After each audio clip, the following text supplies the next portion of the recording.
जिथे परिस्थिती गंभीर तिथे महादेव खंबीर। आसमानी संकटात माणुसकी जपणारा महादेव पुन्हा अवतरला।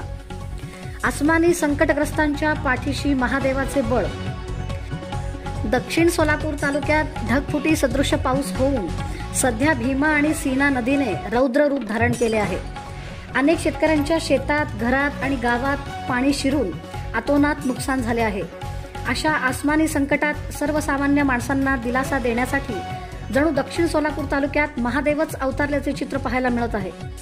कारण जेव्हा दक्षिण सोलापूर तालुक्यात अतिवृष्टीचा फटका बसला तेव्हापासून महादेव कोगनुरे सध्या पायाला भिंगरी बांधून संकटग्रस्तांच्या मदतीला धावून येताना दिसून येत आहेत। बाधित शेतकरी व बाधित कुटुंबियांची भेट घेत संकटाच्या काळात महादेव कोगनुरे यांनी मदतीचा ओघ सुरू केल्याने त्यांचे सर्वत्र कौतुक होताना पाहायला मिळत आहे।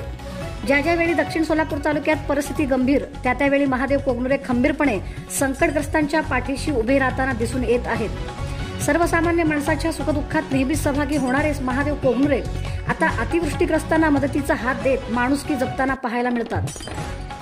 विधानसभा निवडणुकीनंतर दक्षिणमधून आता महादेव संपला अशी वल्गना करणाऱ्यांना महादेव कोगनुरे यांनी मोठी चपराक दिली आहे।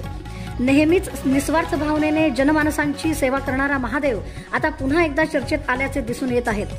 कुठलाही स्वार्थ मनामध्ये न ठेवता केवळ जनमानसांची सेवा डोळ्यासमोर ठेवून महादेव कोगनुरे दिवस रात्र अतिवृष्टीग्रस्त लोकांना मदत करण्यासाठी फिरताना दिसत आहेत। आसमानी संकटात सापडलेल्या संकटग्रस्तांना महादेव कोगनुरेकडून मोठा दिलासा मिळत असल्याने अतिवृष्टीग्रस्तात समाधान व्यक्त होताना पाहायला मिळत आहेत।